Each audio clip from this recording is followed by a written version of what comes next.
Mack and Cook are Lizzie Mack and Murray Cook, who are two members of the Soul Movers, now creating music as a duo. Their first single as that duo is the slow burn Time Goes By, and I'm very pleased to have the chance to talk to them both about it. Hello, Lizzie, and hello, Murray. Hello, Hello, Sophie. Nice to Sophie. see you.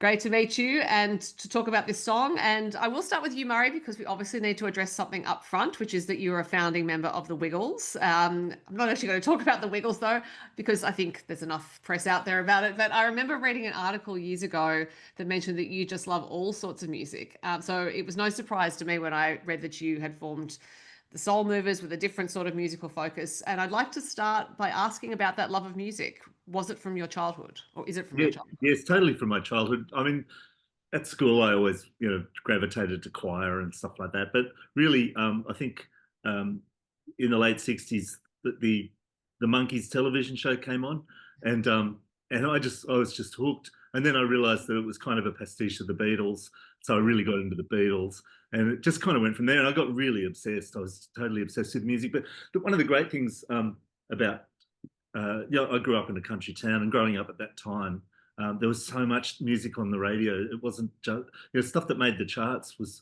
all sorts of stuff. There was a lot of rock and roll and a lot of pop, but there was country and there was soul and all sorts of music. So I think I got a really eclectic um, sort of taste because of that. And yeah, but I've been obsessed with music for many years. I understand because I had musical obsessions from childhood as well. And of course, they shift as you grow up. So after the Monkees and the Beatles, were there other artists or bands who you feel like really shaped your taste as a music lover? Yeah, there were. It was. I mean, the Beatles are always a constant, but and then through the '70s, it was David Bowie and people like that. But I really loved the band. A lot of these bands that had sort of countryish leanings. I, I really loved. I've loved Johnny Cash my whole life, and that was on the radio too. The Boy Named Sue was a huge hit in the late '60s, early '70s, and but he had a TV show from the that they recorded at the Ryman in Nashville. Just a little plug. I've played the Ryman, which is very cool. Absolutely plug that, yes. Not many places he hasn't played. But that used to be on TV, and I just love that. Anything, just sort of anything with music was just wonderful. And I had my sort of my teen years. I had the Led Zeppelin, the real rock stuff. Yeah, AC/DC. But I really loved Sweet Australian music. Sherbet. There was always great Australian music, and like Sherbet were the first band I ever saw, and Richard Clapton was supporting them, and it was before his first album, and no one knew who he was, and I thought it was wonderful too. So that was a more acoustic kind of based music, but yeah, I was just open to all of it, and We got Dragon and all those amazing frontmen and yeah. Skyhooks. It Well, was my claim to fame is that sorry, what did you say, Lizzie? such a decade to grow up in. Yeah, You know. And I absolutely. think him being in Orange too, in isolated country areas, the kids that love music try even harder. He also had a great music teacher who was in a touring band. So that connection, I think, was tantamount to him getting his foot in the door and determined to stay there. Right. Yeah. But and on the subject of learning to play music, because of course at a certain point you must have transitioned from being a music fan to being a musician yourself. So was it guitar that was your first Yes, instrument?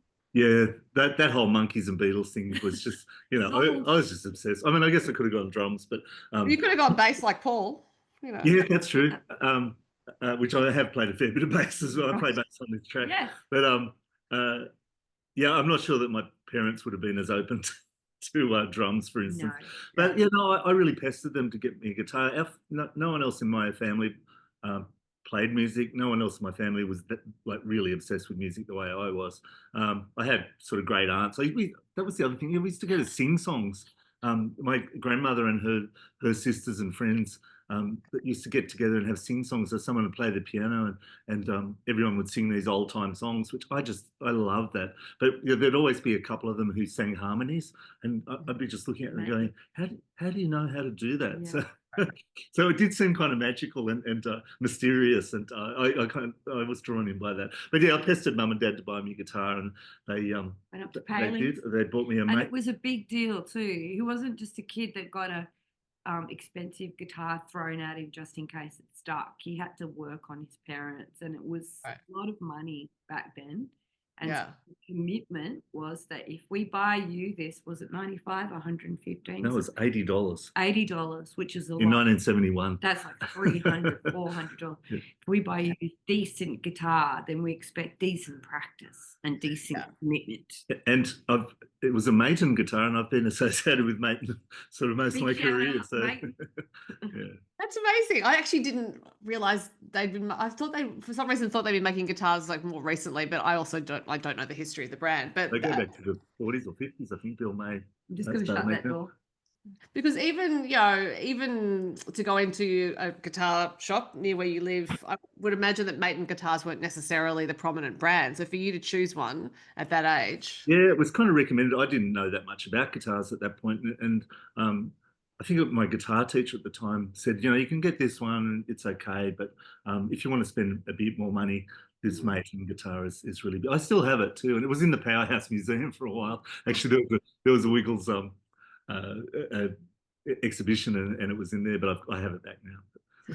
I'm sure Maton very glad that it was their guitar that you bought when you were the first. Yeah, I think so. And then in the Wiggles, it was me really who pushed to start using Maton guitars in the Wiggles, because it just seemed like they're a great Australian brand, and they're great guitars, and people all around the world play them.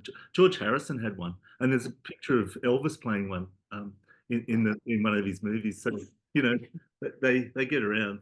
And one on, time goes by. Yes. Now, Lizzie, your instrument is your voice, and it's an incredible instrument. So I'd love to know your musical background, like what singers might have influenced you, and actually when you realized you had this voice. Well, Olivia Newton-John was probably my biggest country influence, but prior to that, Dusty Springfield was probably the one who got me hooked. And it was a very interesting relationship, because I actually thought Dusty was a boy with a name like Dusty. And I guess in Australia, we had Slim Dusty, of course, and I identified that he was a man. So I Only Want to Be With You was on high rotation somewhere. I just think it might have been me. Maybe it was Mum's record collection. I just decided I liked that and played it pretty much constantly till she, no doubt, threw it out the window. But that there was something about the magic of that lyric and the way Dusty threw it out with that I only, like, she really had passion and joy. And also you had Judith Durham from the Seekers and stuff. There was so much strident female power, and maybe potentially before that quite latent, coming through in the music, that opened the door, I think, for the visibility of women driving their own musical carriages in the 60s and 70s, and my mum told me the stories of that, what's that breakout hit the other day? I'm just having a mental blip with that, don't tell me what to do, don't tell me what to say. You don't own me. You don't own me. That was only a few years before, and that was massive upheaval. That was an earthquake. It's teenagers having power in the world. So I guess being born shortly after that, with a generation of women thrilled by the victory potentially of having their names and voices and thoughts out there in the world for the first time, really kind of buoyed me and got me hooked in a similar way to Murray's Monkeys. And I was lucky enough to have an excellent music teacher. So at primary school, we had choir auditions. They were not optional. So you had to come along, and it was a bit of a cattle call. And the scales on the piano were played. We had a great piano teacher, Mrs. May, who no doubt is over the other side of the paddock now, but thank you, Mrs. May, for hammering out those chords and notes for us. And really, it was go to the left or go to the right. So I ended up in the right, and then I ended up in choir for 5 years, and it's quite an amazing thing when I think, growing up in Western Australia, ending up doing vocal solos in front of the Sydney Opera House key, it was pretty amazing to be doing that in year 6. So, we had an amazing teacher, but we also had a teacher who showed us how to connect with the music world. Like, we recorded with ABC Music in Perth, of what a beautiful album, a gold cover with "My Heart is Like a Singing Bird" written in like a ribbon with a bow or something like that. It was pretty special. I would do anything to get a copy of that record again. So look, it's amazing how teachers can open the door for people not expecting to have a career, but when you're in it and you're doing it at a young age, it becomes, there is that, it becomes within your comfort zone. So I haven't really been able to walk away from it since then. I've always had partners that drag me back into bands, or, I had made a promise to myself, because I did have quite a big career over here in Sydney when I first got in copywriting and advertising, working with people like Todd Sampson and all that great stuff. But really, it was just polishing my lyrics, and went to the con and did jazz vocals there for 3 years, at the same time as doing everything else. But when you are singing and practicing songs and preparing songs and you're living with people that make music, they just drag you into bands, and that's inevitably what happened. And I was very glad to be dragged back into a band with Murray, which was the Soul Movers, and now another Murray idea, which is Mack and Cook, because it keeps us lean and mean, and we can get out there and tour the country again and do the Slim Dusty model like the Wiggles did. Is that a long-winded answer for you, Sophie? No, it's great. You've left ahead of some of my other questions, and I will come back to some of those subjects. But I was more thinking, as you were talking about working in copywriting, and of course Murray's written songs for children. This is disciplined songwriting, because and not dissimilar in that the message has to be really honed and really clear, and because actually I think kids they're a tough audience, and in copywriting as well. Of course, you have to put things into an ad, So when you started writing songs together, was it, you both so experienced, obviously separately, did it mesh well together initially? I think it was probably the most natural collaboration I've ever had. Yeah, it really was. I've always been a collaborative songwriter. In the Wiggles, we always wrote together, or nearly always. I wrote a couple of songs by myself, and everyone else did occasionally, but mostly we worked in different combinations. And I think what I'm missing, Murray has. So it's a case of we got really lucky in that we complete each other's skill sets. Mm-hmm. Yeah, it really is. That? I totally agree with that. It's I was saying before, I'm pretty good at editing as well. Mm-hmm. So Lizzie will have different ideas, and I've got a pretty strong sense of structure. Yeah. So right. So I'll say, oh, we really should put that bit there, or we should have something else before we get to that, or and also quarterly, and also I'm really aware of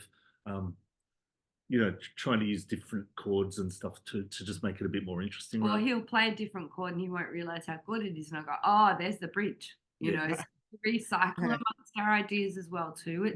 It's a strange, very fast pegs in holes scenario. Yeah, quite often. Sometimes we really take a long time, but the last couple of songs we've kind of written in enough. We're like, well, that's a good hour's work, isn't it? Girl, this song came really easily, didn't it? Yeah, and there's another one that we're doing with the Soul Movers.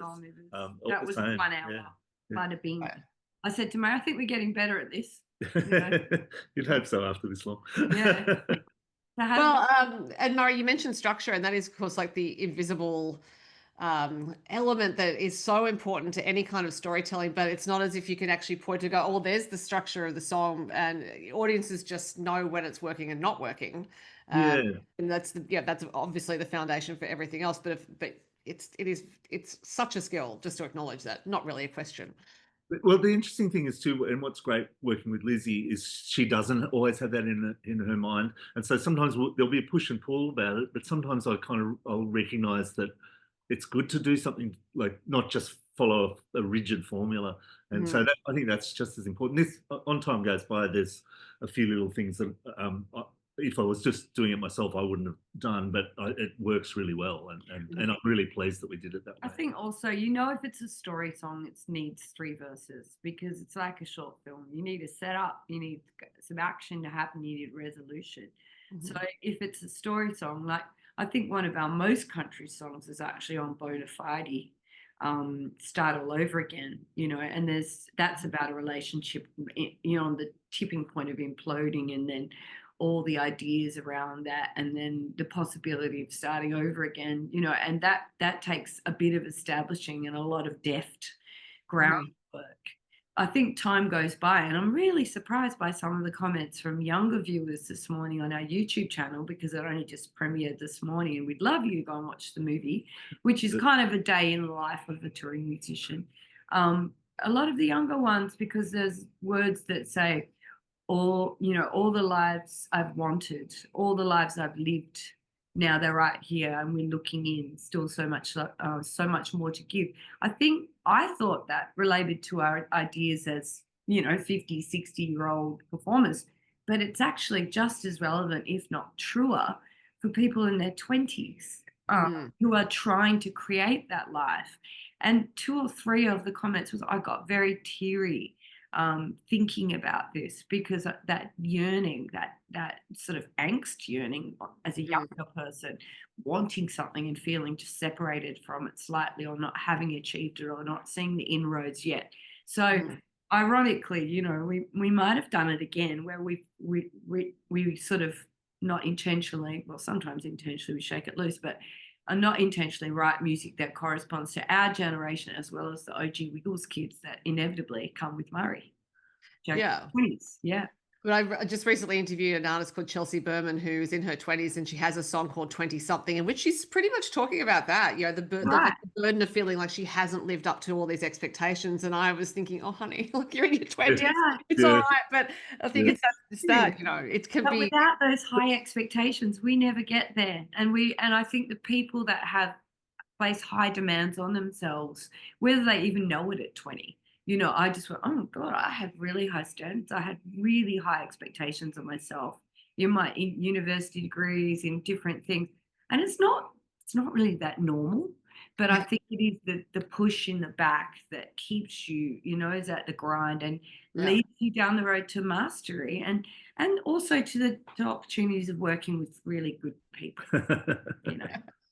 Well, I think it is the case that, yes, I like to talk about it as keeping the scalpel sharp. I think when you are quite tough on yourself, a lot of people say, oh, just go easy on yourself. But of course, that can blunt the scalpel. And there's that tension, I guess, in being an artist, particularly for both of you having long, very accomplished careers of wanting, you want to keep creating things. And in order to do that, you have to be the tough editor. And, you know, Murray, in your case, being an editor of work as well as a creator, it's a balance. I'm wondering, with the accomplishments you've both had, if you feel that you do know how to be kinder to yourself sometimes while still maintaining that edge.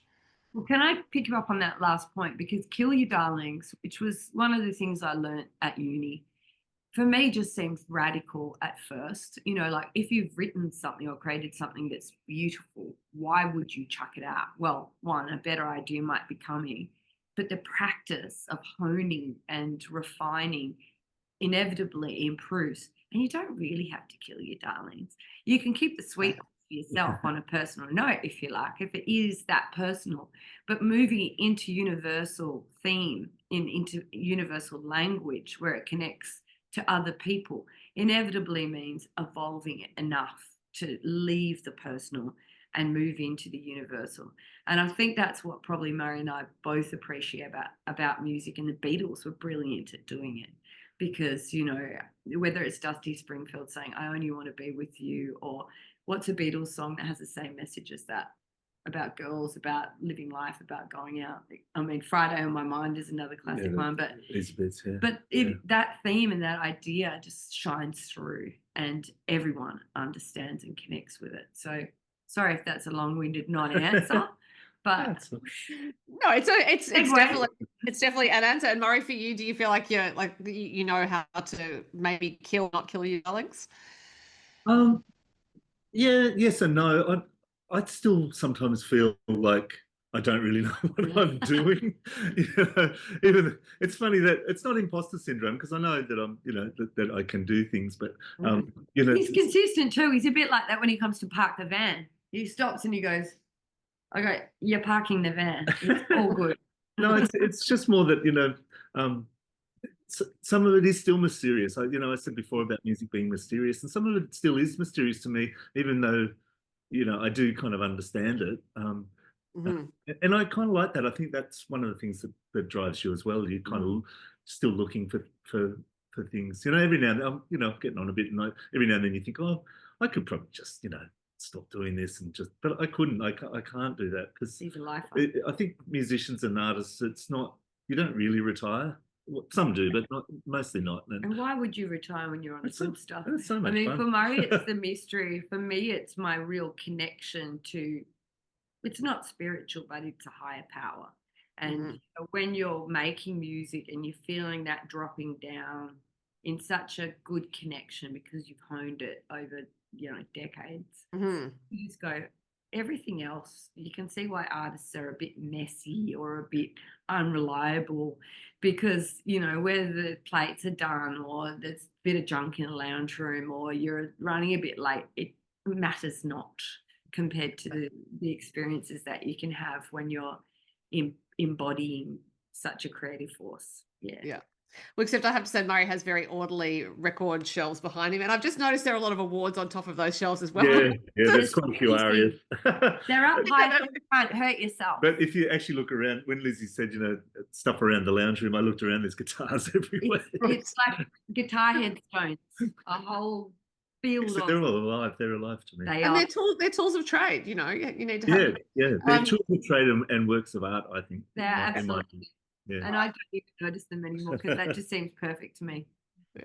I will backtrack though to the Soul Movers because this is part of your origin story as a duo, and so I'm interested in how that band formed. Because Lizzie, you said Murray brought you into the Soul Movers idea. So Murray, was the band your conception, and then you invited all the members in? No, that's actually a little bit. It's actually the other way around in a way. The Soul Movers in one form existed before I was around. So Lizzie Lizzie actually formed it with Dennis Tech, who was the guitar player in Radio Birdman, who some of your rockers will know. They were a very influential band. And they were a couple, and they formed the band together and did an album, and then things sort of changed. Well, he stayed in America. I came home, didn't want to go back. It was just too much traveling. We're still very good friends, and we never really broke up, which is kind of funny. But I heard the album that they did, and I'd known Lizzie just to say hello to. I'd seen her around, and we're both over 6 foot tall. So if we went to gigs together, or not together, but if we were at the same gig, we'd see each other across the other side of the room. It's like a tall people. Yeah. Oh, hello. Yeah. But I didn't realise what a great singer she was. And when I heard the Soul Movers album, I was just blown away. And I got into, I'd only not long left the Wiggles, and I was doing lots of different things. I was in 11 bands at one point, which was ridiculous. Your rehearsal schedule must have looked insane. It was pretty crazy, but I was kind of looking for something, I think. Yeah, and he was looking for a new home, I think. And he's such a collaborator, and he loves to be part of a team.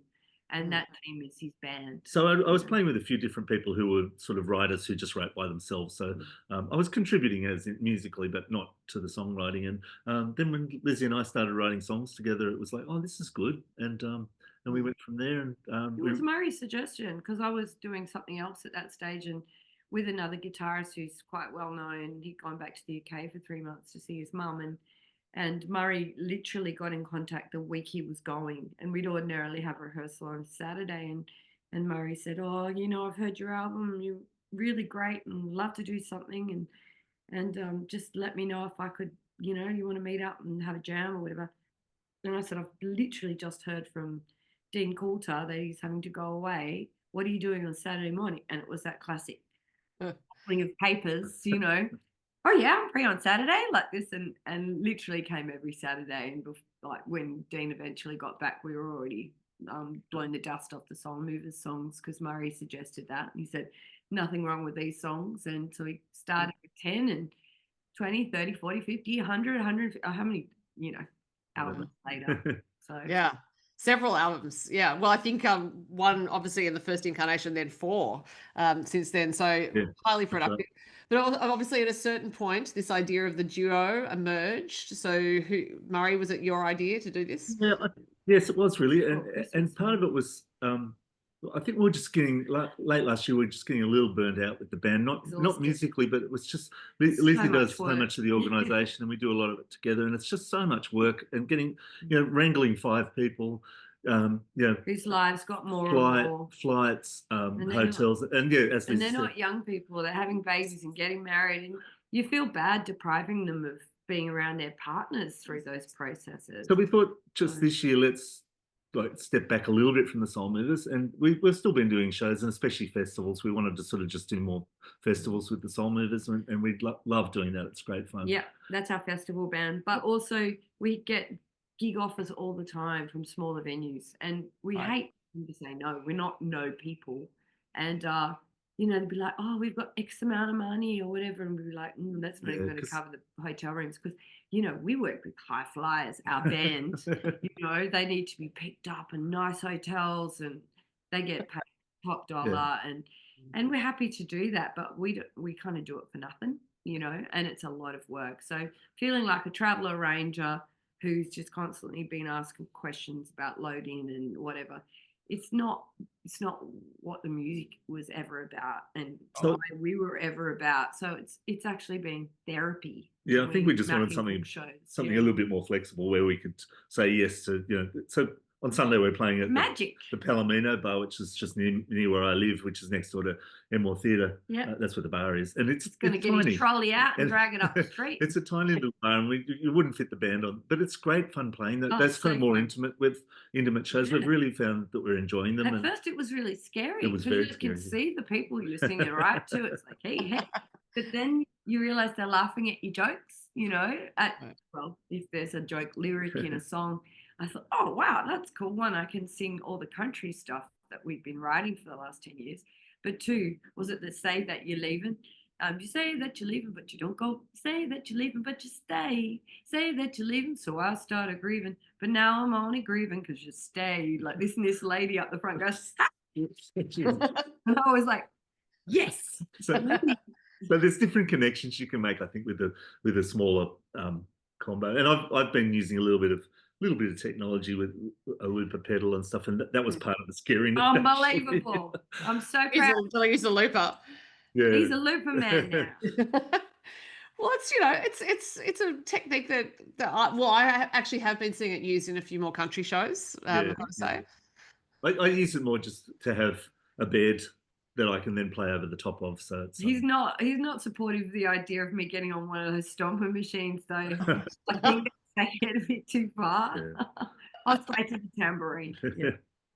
So I would imagine you have released this first single, Time Goes By. However, given both of your natures as creators, that there must be other material that you've already written and perhaps recorded as a duo. There's a lot out there. Yeah, we're coming up with stuff. Yeah. And a lot of it's wrangling and going, that's more a Soul Mover song, and that's more which will be interesting, actually. The other thing is, I found a whole heap of potentially Mack and Cook songs the other day, and I messaged to Murray and said, these are all the country songs that I never bothered to come to you with because I knew they were too country for the Soul Movers. But I was like, oh, wow, this is cool, because I record them all as voice memos. Mm-hmm. Started up an old MacBook Pro the other day, and there was so many on there. I was like, it was like listening. It was quite a strange experience. It was like listening to another artist who sounded a lot like me and had all great ideas. I had a little concert with myself. And it was so long ago because I hadn't cranked up this old MacBook for 6 years, 7 years maybe. All right. It was interesting because I'd completely forgotten about all of those songs. So it's almost like you manifested the destiny of your sound now. And do you? It also seems to you both talking about it. It's like a natural evolution in that you didn't necessarily consciously pursue this sound. It's just kind of happened out of both of your interests and influences and the songs you've been writing. Yeah, well, I think also, the Soul Move is pretty eclectic, and we've got soul in the name, but it's not just soul music. Yeah. So we've always had a little bit of sort of country flavoured stuff, and so it's just following that thread, I think, a little bit more. It is a combination of our DNA. So. Yeah, absolutely, and it's also not that we kind of woke up one morning and said, country looks good, let's do that. We've got a lot of we've got some good boots in our Well, wardrobes. yeah, that's the other thing. I do have There a was lot of some Western pressure. wear. Yeah. Well, I actually have I saw a quote from Lizzie where she says something about Murray has enough cool Western style shirts to travel for a month without stopping at a laundromat. So on tour we Absolutely. go. Yeah, it's a I bit think like it's that. more like 3 months, Yes, to be it is. I completely think. honest. Yeah, yeah, I just don't want to like the packing of that, like a yeah, even a month's yeah. worth of shirts. That's the trouble. Yeah. So that suggests that you are, I mean, you've already mentioned that you have offers of shows at various places. It sounds like you might be planning a tour of some sort. Yeah, we Yeah. kind of. Well, we've got this going now till the end of August, and then I think the last festival's Nimbin Blues and Roots in October. But sorry, I'm not well at the moment. Yeah. We've got another show popped up yesterday, which takes back to Albury Wodonga. Okay. 2 venues in Tamworth have been flagged to us, and we really want to play Tamworth. But we know that they're already being booked for the festival now, so we better get our skates on if we want to get back to those guys. But you know what? There's so much ease and just joy back around being able to throw 2 bags in the back of the van and get out, because you don't realize how much pressure it's slowly snowballed with the band, how much money, how much organization, and it's taken the pressure off for both of us and released us back into really enjoying playing our music again, So we're happy to take it anywhere. Do you need to rehearse? I would imagine the two of you, are you still rehearsing? Yes, A Murray. little bit, yeah. We're learning some of the old songs. Yeah, because some of the songs we and haven't kind of played for a long time. We've just working out how to do them. And we just did Mullumbimby Roots Festival, which we took Alex Keller, who was a bass player on our first album and also engineer of our first album, which we recorded when the Wiggles went on tour. We snuck out there and did Testify out there. So he engineered that, and now he has his own little studio up at Blackheath in near Katoomba. And he goes, some of those songs could be so much better. I think we should re-record them or remix them or tweak them.